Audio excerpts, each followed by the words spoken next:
এই টিস্যুটা আমি কিছুদিন আগে কিনেছি। এটা মূলত টিস্যু না, এটা হচ্ছে কুকিং পেপার।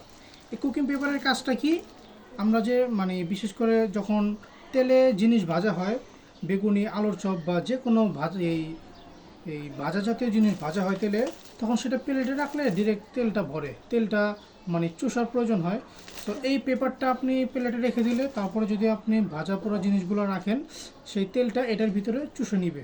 সো এই জিনিসটা অনেক কার্যকরী।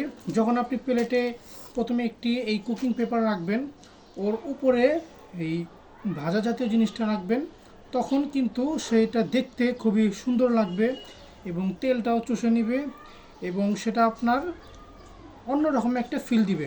সো সামনে যেহেতু রমজান মাস আসছে, অনেক জিনিস ভাজার প্রয়োজন হবে, বেগুনি, আলুর চপ, দোমাজা, ডিম চপ, এরকম অনেক জিনিস ভাজতে হবে, অনেক জিনিস ভাজার প্রয়োজন হবে।